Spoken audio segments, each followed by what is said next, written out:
Ova vlada ne misli dobro na tekstilната индустрија, смета бившиот министер за финансии Трајко Славевски.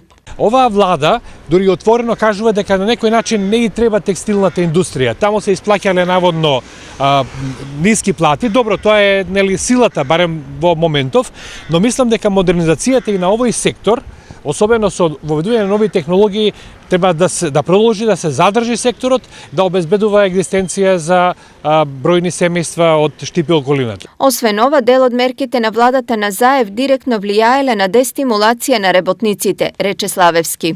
Например, зголемувањето на изедначувањето на социјалната помош со минималната плата. Видите, има групи на работници со ниски квалификации кои што во процесот на стекнување на квалификации можеби би сакале подготвени се да работат извесен временски период и за пониска плата, па така да напредуваат, стекнувајќи квалификации.